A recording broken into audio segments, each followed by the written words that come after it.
January 9th Public Safety Meeting. Here we are, 8 o'clock in the morning, under the new agenda system, which looks wonderful. Everybody take a second to review, if you haven't already. The first agenda item is status of command reports, and Chief Gallagher is going to give us his report. Good morning, everybody. Thank you for this opportunity. Yesterday we had a pre-public safety meeting where we decided that we needed to come up with a little bit of a different approach for the public safety meetings as we progress in 2019, obviously with leadership approval of the Public Safety Committee, and this is a little bit more of an informative and transparent process and straightforward. The one thing that I felt that was lacking was during the public safety meetings that occurred in 2018 that I was able to attend, that there was no real status of command reports for the public to consume, to know about their police department. So that's the reason that we actually made this change. So without further delay, I just wanted to give the committee, as well as other members of borough leadership and the public, a basic status of command report as their department currently lies in policing for the community. So right now we have 6 full-time sworn employees. Staffing we are authorized for is 6. We have 1 chief and we have 5 officers. We also have 2 non-sworn employees. Staffing authorized for non-sworn is at 3. And we have 1 parking controller and 1 school crossing guard. And we are in the process of filling another vacancy for school crossing guard on the south side. That is currently in progress. When it comes to our fleet, and just to dial back for a second, in personnel, when I first got here, we had 4 full-time officers and 1 chief. Since that time, on August the 6th, we now have another full-time officer to serve the community, and he's done a tremendous job.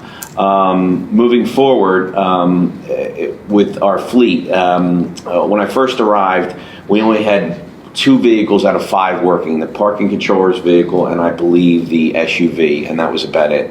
So right now, all of our vehicles are fully operating. Myself and the officers have worked as a team to get these vehicles fully functional. They're fully functional. They're working properly. We now have a preventive maintenance schedule for all of our vehicles that is current. There is no work as of right now that is necessary for mechanical function. They're all working very well. And the mileage is doable. In addition to that, to just further expand, of the 4 police cars that we have out of the 5, we have 3 uniform cars. 1 is an SUV and 2 are cars. We also have 1 non-uniform car, and then we have 1 parking enforcement car, which is also marked that it's decaled. And that occurred as of recently. And that car is in okay operating condition. I wouldn't say it's going to last forever, but right now it's functional to the point where it can serve its purposes for the parking controller. However, we're going to have to take a look at that in the future. I give a lot of credit to the officers for helping me maintain these cars and making sure the preventive maintenance schedule is not only followed, but also any little indiscrepancies mechanically or otherwise are addressed by these officers on a day-to-day basis by using local vendors, and it's been very helpful to me. The next thing I wanted to talk about was, so the public is aware, is your police officer is certified by the Pennsylvania State Police. Municipal Police Officer Education and Training Commission oversees that certification. There is a database that must be entered. It must be current. When I first got here, it was not current. It is now current. The database is 100% on point. All the officers are currently trained. They are what's known as NPO certified for year 2018. All their trainings, including first aid, AED, CPR, legal updates, were done in 2018, and that includes firearm training as well for 2018. Now our 2019 training for all those things, in addition to other training opportunities, will be in progress for 2019. Officers receive, once they have their training, they get what's known as NPO cards. Those cards have now been delivered to us by the Pennsylvania State Police, and those cards have been disseminated to all the officers.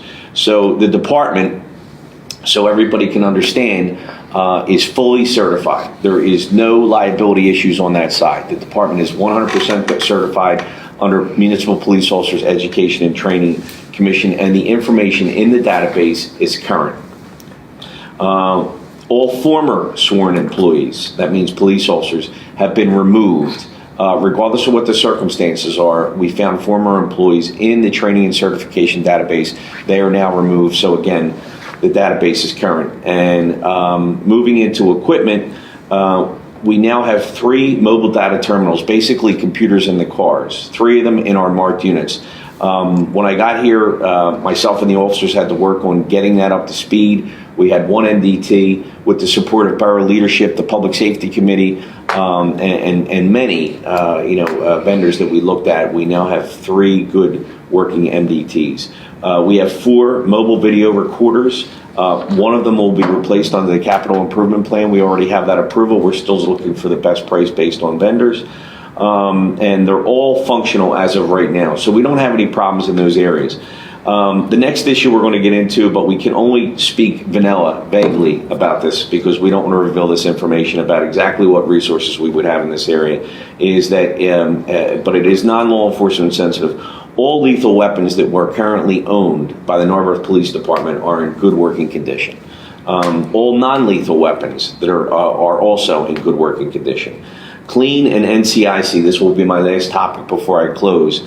When I first got here, that certification was revoked for this department. I give credit to the officers for partnering with Lower Merion Police Department and using Montgomery County Communications to get NCIC and clean information that we needed on a day-to-day basis to do their job. They operated without a very important tool in law enforcement, and they did so for about a year. Now we have that fully restored. We're in constant contact with our liaisons from the Pennsylvania State Police to make sure that we would pass audits. We have electronic files and hard files to make sure that all of our clean would be currently status. And as of right now, we have the ability to use those tools in all 3 of our vehicles with our MDTs. So that is a huge step for our department in addition to the certification process with MPO, which was also lacking. Again, I'd like to thank the officers, thank borough leadership for the support that we received because our department is one to be proud of as we currently move forward. Great. Terrific work, John. Thank you very much. And thanks to everybody here, former and current committee members who worked very hard to reestablish our police department. Excuse me. Efficient, effective, and operating under the law. We appreciate your help. Thank you. Mr. Dixon, Chief Dixon is up next. He's going to give us a report on our fire department. I have the report of the chief for December of 18, which conveniently takes in the whole year. We responded to 26 alarms in December. For the year, the company responded to 371 alarms. There were 3 in the borough in 2018. The total was 83. It's approximately 23%. There were 23 in Lower Merion. For 2018, there were 288.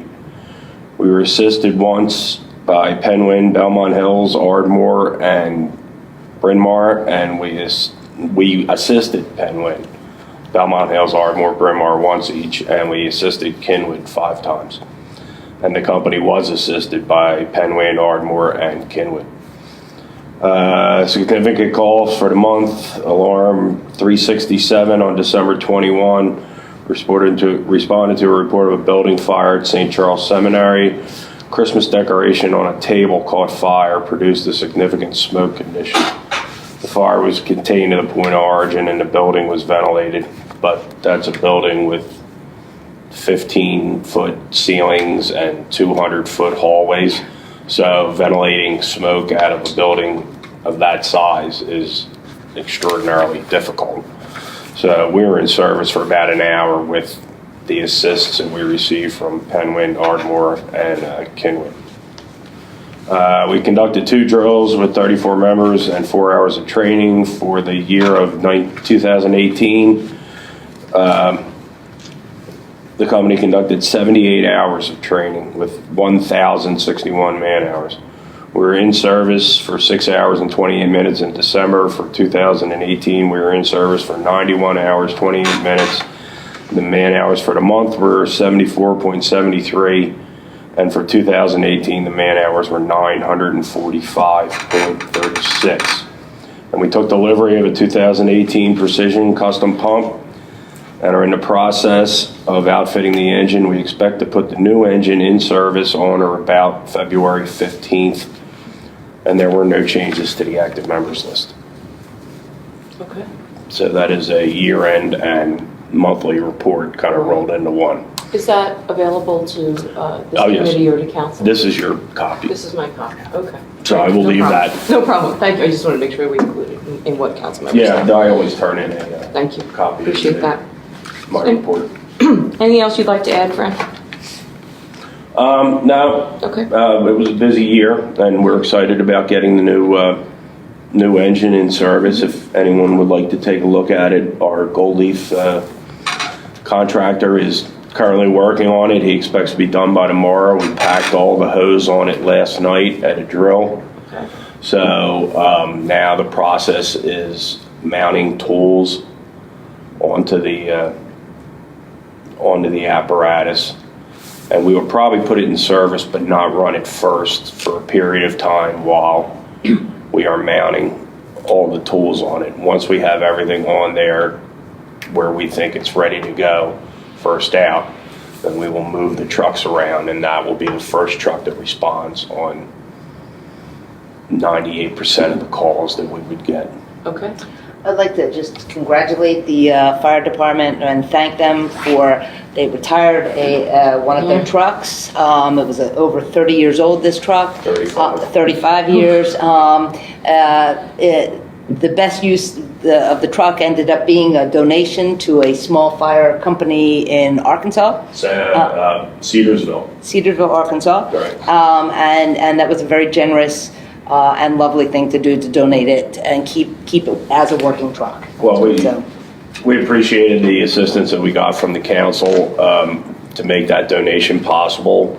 I spoke with Chief Rossum of Cedarville. He contacted me to wish us all a Merry Christmas, a Happy New Year. And he said the truck got to Arkansas with no issues, no mechanical issues, and they're in the process of getting it ready for their own terrain and putting it in service. And as you said, it's going to continue to serve people as a fire truck instead of That's becoming something else. Parts, that's great. Yeah. That's great, thank you. Thank We're you. going to move on to item 2, information items, committee project lists, and that's Mr. Metrick. Thank you. Thank you to the Public Safety Committee for being the experimental committee. The first one this year that we kind of met to talk about a way to structure agendas and how things would typically operate. So I want to talk a little bit about the structure of our agendas to set expectations for the year, and then how we generate ideas and things that we talk about. You won't see the agenda change too much structurally. There's always going to be 3 parts. There'll be a part where we do some reporting, which will be your led by your professional staff persons who lead those departments. So in Public Works, Ed Harmon would be giving a typical speech. In Finance and Administration, I would have an opportunity to talk, or if I couldn't be there, Matt would step in for me. And in Public Safety, you should expect to hear from the fire company, our police department. Also, emergency management coordination and ambulance services is another component of public safety service delivery in the borough. We don't obviously have an ambulance department, but we should be bringing those people in to talk to them on a regular basis as well to see how that relationship is working. The second part of the agenda is always going to be information items, and that'll be things that we want to bring up and discuss with you to let you know that these are things that are working on, active projects, that you would anticipate either some outcomes or changes in the way we're doing our business, or potentially some action items from the legislative body. And I don't have anything on the information item list for this meeting today, but I want to show you how we've organized it. On our SharePoint folder,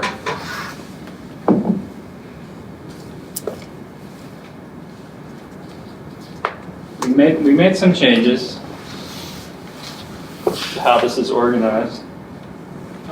You all typically access SharePoint from a browser. I'm using Windows Explorer, but it's the same. It's waking up. It's the same document list. What I've done is created, that's not responding. It's better just. Oh, here it is. what I've created, or what Matt has created, is a folder called Committees in the Narberth Borough Council team site. So all of our elected officials have access to this. You'd be viewing it through whatever browser you like to use. And you can even look at it on your phone, but it's a little clunky. In the committee folders, our 3 new committees are listed there: Finance, Admin, Infrastructure, and Public Safety. Under Public Safety, our 3 folders: Agenda, Information, and Minutes. And that's where everything will live. In each of the 3 folders, in each of the 3 locations. Don't mess with file names, because our website's going to point to those agendas, it's going to point to those minutes, and if we mess with file names, those links get broken. But under the information folder here is a spreadsheet I've started called Public Safety Committee Projects. These are things that I believe are germane to this committee's business, which I will offer to you is things that matter to emergency services, public safety, any legislation that has to do with fire company, anything that has to do with the police department, anything with other kinds of emergency services. And I have taken the first crack at looking at things that we are going to talk about at some point in the near future. In fact, I'm just going to show you how easy it is to add something here. Just in the project list, I'm going to add fire marshal as something that we're going to work on and talk about. As you know, right now we have our fire marshal is William Henderson, who's been appointed. It's not a paid position. He's doing post fire scene investigations, but we have other kinds of roles that we need to square away once we figure out our UCC amendment, our UCC adoption. So take a look at these things. These things are not things I'm prepared to talk about today, because they're all the things that we are working on. And when we want to, and I think this plugs into our process that we've been talking about as a whole council in terms of what ideas do we want to commit staff resources to. I think this is where the seed gets planted. And then we can have a conversation at the workshop level and say, hey, are we going to work on the MOU with LMPD in this moment, knowing that it takes resources and it's a special project. I think we should, and that's something that John would lead up, drive. That's how I want to kind of structure our ideas about agenda and how we get things to the table and talk about them. What we talk about will mostly be driven by what we think the needs are and what you think the needs are. So that's a shared responsibility, and that's a conversation. And I'll channel all the ideas. I think for communication's sake, I would loop the ideas through the chairperson of the committee, and Gigi, you can talk to me. We can work on this a week ahead of the public meeting and make sure that the things that we want to talk about, that we're ready to talk about, appear on the agenda, and that we end up talking about them. And we'll be working at the staff level as well in advance of that meetings to know what we're prepared to do. Sure. It's kind of like it's a distillation of our normal on the ground, where the rubber meets the road work. You know, what sorts of things do we think the public and the elected officials need to talk about or know about in a public forum? There are 90% of what we do you don't want to hear about. It's boring stuff. You would probably tell me to stop talking. But the other 10% of items that might turn into an action item or might be essential information, I think we need to identify what those are and make sure we talk about them in this setting. So. Okay. Great. Anybody have any questions? No, as mayor, if there's something that I find pressing, or I will let Gigi and you know that if there's something I believe needs to be brought to the agenda. Perfect. Yeah. Sure. Sounds good.